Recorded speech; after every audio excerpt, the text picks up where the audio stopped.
बांग्लादेश में चुनाव तारीखों का ऐलान हो गया है। बांग्लादेश में नई सरकार के लिए 12 फरवरी को वोट डाले जाएंगे और इसी दिन रेफरेंडम होगा। तारीखों के ऐलान के बाद बांग्लादेश में चुनावी तैयारियां शुरू हो गई हैं।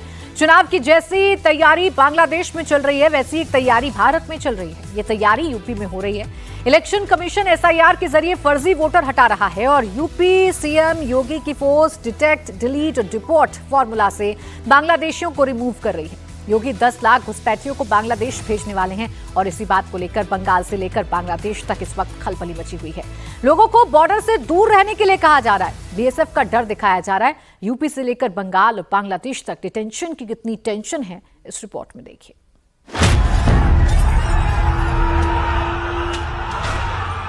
ढाका में बीच सड़क तोड़फोड़ हो रही है।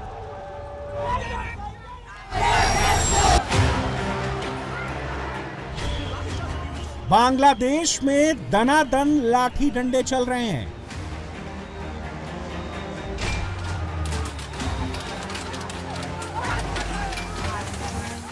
कट्टरपंथी टोली ट्रेन पर पत्थर बरसा रही है।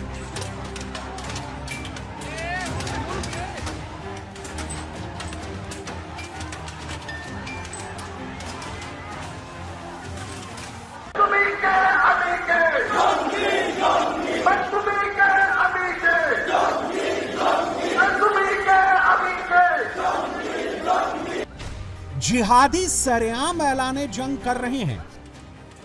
अंदाजा लगाइए, अगर यही भीड़ इंडिया में एंटर हो गई तो क्या होगा। दंगाइयों का ये गिरोह लखनऊ पहुंच गया तो क्या होगा। जिहादियों की टोली ऐसे ही बनारस की सड़कों पर उतर गई तो क्या होगा। बांग्लादेश के डकैत लुटेरे अगर वेस्ट यूपी में दाखिल हो गए तो क्या होगा। ऐसा हम इसलिए कह रहे हैं क्योंकि इंडिया के अंदर 100-200 नहीं, 2 करोड़ से ज्यादा बांग्लादेशी घुसपैठिए मौजूद हैं और यह आंकड़ा 3 करोड़ तक का भी हो सकता है। और यूपी में मौजूद ऐसे 10 लाख से ज्यादा घुसपैठियों पर बाबा का हंटर चल रहा है। ये घुसपैठिए ऐसा दंगा यूपी में ना कर सकें, इसलिए ही योगी ने यूपी में ऑपरेशन टॉर्च लॉन्च किया है। ऐसे नारे लखनऊ में ना लगें, बनारस में इस तरह पत्थर ना चले, इसलिए ही योगी ने घुसपैठियों के विरुद्ध सबसे बड़ा युद्ध छेड़ दिया है। डिटेक्ट, डिटेंशन, डिपोर्ट और डिलीट का फॉर्मूला यूपी नहीं पूरे देश में क्यों जरूरी है। बांग्लादेशी घुसपैठिए दौड़े हुए भारत क्यों आ रहे हैं, घुसपैठियों का नंबर क्यों बढ़ता जा रहा है, आपको बांग्लादेश की दूसरी तस्वीरों से समझ आएगा। ढाका की ये तस्वीरें सिर्फ 24 घंटे पुरानी हैं। नारे लगा रही भीड़ कोई दंगाई नहीं है। ये भीड़ बांग्लादेश के सरकारी कर्मचारियों की है। कर्मचारियों ने financial adviser doctor Salehuddin Ahmed को बंधक बना लिया। कई घंटे तक ड्रामा चलता रहा। कर्मचारी 20% भत्ते की मांग कर रहे हैं, लेकिन यूनुस सरकार के पास इन्हें देने के लिए पैसा नहीं है। बढ़ा हुआ वेतन तो छोड़िए, सरकार के पास कर्मचारियों को सैलरी देने तक के लिए पूरा फंड नहीं है। बांग्लादेश की हालत इतनी बुरी हो चुकी है कि कुछ पैसे जुटाने के लिए, देश चलाने के लिए यूनुस को चटगांव पोर्ट लीज पर देने का फैसला लेना पड़ा। इस फैसले के खिलाफ लोग सड़कों पर उतर आए हैं। यूनुस के खिलाफ नारे लग रहे हैं। देश बेचने का आरोप लग रहा है और यूनुस की पुलिस प्रदर्शनकारियों पर ऐसे लाठियां बरसा रही हैं जैसे वो देश के दुश्मन हो। बांग्लादेश की मौजूदा सिचुएशन कैसी है, यूनुस कैसे देश से कंट्रोल खो चुके हैं, यह समझने के लिए ढाका की एक दूसरी तस्वीर देखिए। यह ढाका में मोबाइल विक्रेताओं का प्रदर्शन है। टैक्स को लेकर सड़क पर उतरे प्रदर्शनकारियों ने पूरे ढाका को बंधक बना लिया। कई घंटे तक ढाका प्रदर्शनकारियों की गिरफ्त में रहा। पुलिस प्रशासन कुछ नहीं कर सका।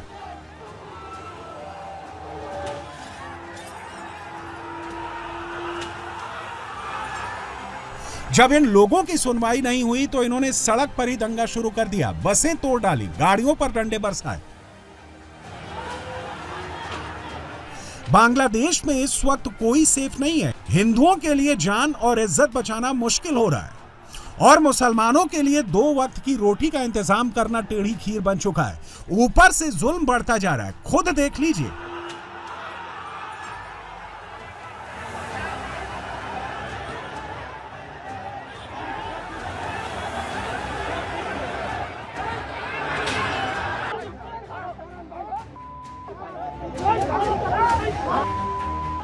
ये बांग्लादेश के बारिशाल की तस्वीरें हैं, जहां भीड़ एक नेता पर भड़क उठी है।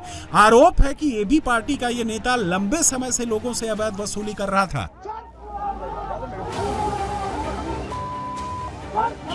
और आखिरकार लोगों को इसे खदेड़ना पड़ा।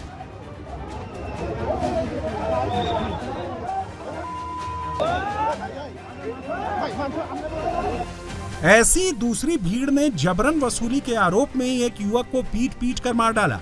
सरेआम लाठियों से पीट पीट कर मौत की सजा दी गई। बांग्लादेश में कट्टरपंथी ताकतें सिर्फ नोट नहीं कमा रही हैं, उनके टारगेट पर हिंदू भी हैं। ऐसे ही जिहादियों की टोली ने रंगपुर में स्वतंत्रता सेनानी योगेश चंद्र रॉय और उनकी पत्नी सुबोर्णा राय की हत्या कर दी। दोनों के सिर पर धारदार हथियार से वार कर मौत के घाट उतारा गया। बांग्लादेश में इस वक्त फुल फ्लेज कट्टरपंथियों का राज चल रहा है। जमातियों की टोली शेख मुजीब के मुल्क को इस्लामिक मुल्क बनाने पर तुली हुई है और खुलेआम जंग का ऐलान कर रही है।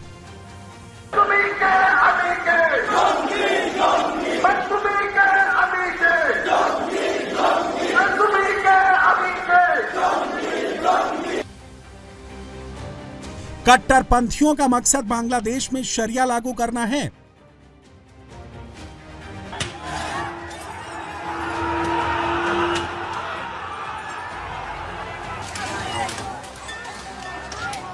जमात तो खुलकर इसका ऐलान कर रही है। चोर डाकात এসে আপনার বুট যাতে চিন্তাই করতে না পারে আপনার হাত মজবুত করবেন।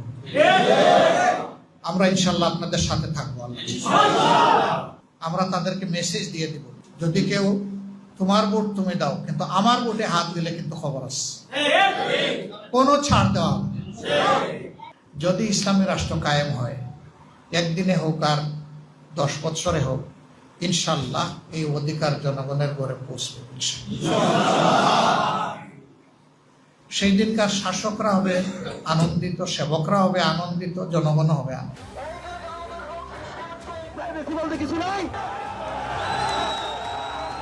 बांग्लादेश में एक और हिंसा हो रही है, आग लग रही है, बम गोली चल रही है। दूसरी ओर देश के पास पैसा नहीं है, लोगों के पास रोजगार नहीं है, पैसा नहीं है। इसलिए ज्यादातर लोग बांग्लादेश छोड़कर इंडिया में घुसपैठ कर रहे हैं। बांग्लादेश पर इस वक्त कुल 19,99,928 करोड़ टका कर्ज है, जिसमें विदेशी कर्ज 8,41,992 करोड़ और घरेलू कर्ज 11,57,936 करोड़ है। इस कर्ज का ब्याज चुकाने में ही बांग्लादेश की 16% इनकम खर्च हो रही है और विदेशी कर्ज का आंकड़ा एक्सपोर्ट इनकम से 192% ज्यादा पहुंच चुका है। पाकिस्तान से दोस्ती बढ़ाने वाले बांग्लादेश की हालत पाकिस्तान जैसे ही हो चुकी है। शहबाज शरीफ ने यूनुस के हाथ में भी भीख का कटोरा थमा दिया है। सिचुएशन इतनी खराब है कि वर्ल्ड बैंक ने बांग्लादेश को लेकर वार्निंग जारी की है। लोग यहां तक कह रहे हैं कि अगर जल्द कुछ नहीं हुआ तो हालात श्रीलंका जैसे हो जाएंगे। शेख हसीना के जाने के बाद बांग्लादेश बारूद की भट्टी पर बैठा है। आए दिन होने वाले दंगों को देखकर दुनिया भर के निवेशक डरे हुए हैं। पिछले 1 साल में विदेशी निवेश 0 हो चुका है। दंगों की चपेट में आने के बाद 200 से ज्यादा टेक्सटाइल फैक्ट्रीज बंद हो चुकी हैं। महंगाई पीक पर पहुंच चुकी है। सिचुएशन बहुत ही ज्यादा पैनिक है। 2020 में बांग्लादेश पर $73.55 बिलियन विदेशी कर्ज था, जो 2021 में बढ़कर 91.48 बिलियन, 2022 में 97.02 बिलियन, 2023 में 101.37 बिलियन और 2024 में बढ़कर $104.48 बिलियन हो चुका है। पिछले 5 साल में बांग्लादेश का विदेशी कर्ज 42% बढ़ चुका है, जबकि बांग्लादेश की कुल जीडीपी $455 बिलियन की है और इस हिसाब से जीडीपी का करीब 1/4 विदेशी कर्ज है। घरेलू कर्ज को छोड़ दें तो यह आंकड़ा 50% से ज्यादा हो जाएगा। जिस पाकिस्तान के इशारे पर बांग्लादेश में सब कुछ हो रहा है, जिस पाकिस्तान के इशारे पर जिहादी टोली दंगा कर रही है, अब उसी पाकिस्तान को बांग्लादेशी गाली दे रहे हैं। यह ढाका यूनिवर्सिटी की तस्वीरें हैं, जहां पाकिस्तान के झंडों को पैरों के नीचे कुचला जा रहा है। स्टूडेंट्स ने ऐलान कर दिया है कि रजाकारों से अब कोई समझौता नहीं होगा। सच बात यह है कि शेख हसीना के जाने के बाद से बांग्लादेश अनस्टेबल हो चुका है। अवामी लीग और कट्टरपंथियों के 3 अलग अलग धड़ों में बढ़ चुका है। एक धड़ा बांग्लादेश को आजादी दिलाने वाली अवामी लीग पार्टी यानी शेख मुजीब फैमिली के समर्थक हैं। दूसरी ओर नाहिद इस्लाम की एनसीपी और जमाते इस्लामी का अलायंस है। तीसरा धड़ा खालिदा जिया की बीएनपी है। सत्ता की जंग को लेकर 12 फरवरी को वोट डाले जाने हैं, लेकिन अवामी लीग चुनाव नहीं लड़ सकेगी। इसलिए मेन फाइट कट्टरपंथी जमात और बीएनपी के बीच ही होगी। चुनाव के ऐलान से पहले ही बीएनपी और जमात के बीच बांग्लादेश का युद्ध बढ़ चुका है। सड़क पर संग्राम छिड़ चुका है। यह ढाका के न्यू मार्केट चौराहे के पास की तस्वीरें हैं, जहां ढाका कॉलेज और आइडियल कॉलेज के स्टूडेंट्स के बीच जंग चल रही है। दोनों ओर से इस दौरान जमकर पत्थर बरसाए गए, बसों में तोड़फोड़ की गई, पुलिस को टीयर गैस छोड़नी पड़ी। बांग्लादेश जितना अनस्टेबल होता है, उतनी ही घुसपैठियों की भीड़ भारत की ओर ज्यादा बढ़ती है। जितनी गरीबी बढ़ती है, उतने ही ज्यादा लोग पैसा कमाने भारत की ओर दौड़ते हैं। लेकिन योगी यूपी को ढाका नहीं बनने देंगे। बनारस में रंगपुर जैसा दंगा नहीं होने देंगे। योगी की फोर्स हर घर में टॉर्च जलाएगी, हर बांग्लादेशी को ढूंढेगी, पाताल लोक तक छिपे घुसपैठियों को बाहर खदेड़ेगी। यूपी में योगी जो कर रहे हैं, डिटेक्ट, डिपोर्ट और डिलीट के जिस फॉर्मूला को एक्टिवेट कर चुके हैं, सेम वही ऐलान गृह मंत्री अमित शाह भी संसद में कर चुके हैं। एक भी अवैध घुसपैठियों को इस देश में हम वोट नहीं देंगे। ये हमारे एनडीए का पॉलिसी है मान्यवर। डिटेक्ट मतलब ढूंढो, डिलीट करो, मतदाता सूची में नाम काटो और उनको डिपोर्ट करो। ब्लूप्रिंट बिल्कुल क्लियर है। यूपी में योगी घुसपैठियों पर हंटर चलाएंगे। अमित शाह पश्चिम बंगाल के रास्ते उन्हें बॉर्डर पार भेजेंगे और इसकी दहशत बंगाल से लेकर बांग्लादेश तक फैल चुकी है। सबसे ज्यादा टेंशन में ममता बनर्जी हैं।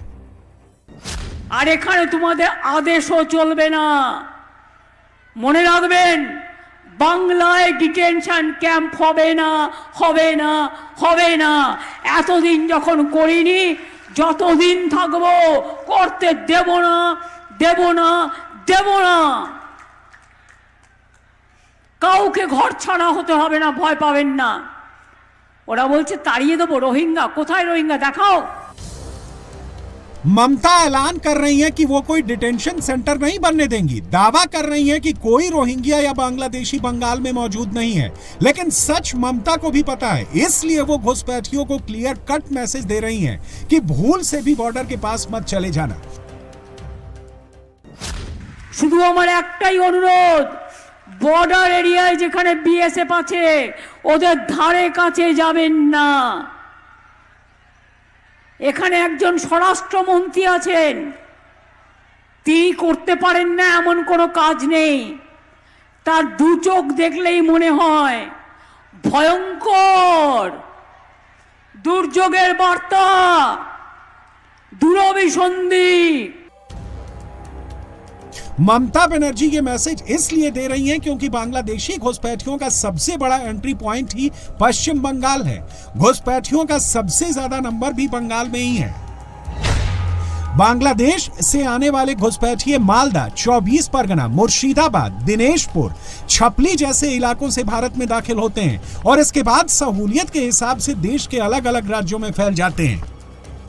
ममता जानती हैं कि घुसपैठियों के फर्जी डॉक्यूमेंट्स बनाने वाला सबसे बड़ा गैंग बंगाल में ही है। वो ये भी जानती हैं कि घुसपैठ का रूट बंगाल से ही शुरू होता है, इसलिए सबसे ज्यादा टेंशन में वही है। दूसरी ओर योगी फुल एक्शन मोड में आ चुके हैं। टॉर्च लेकर पुलिस बस्ती बस्ती तलाशी अभियान चला रही है, घर घर जाकर डॉक्यूमेंट वेरीफाई कर रही है।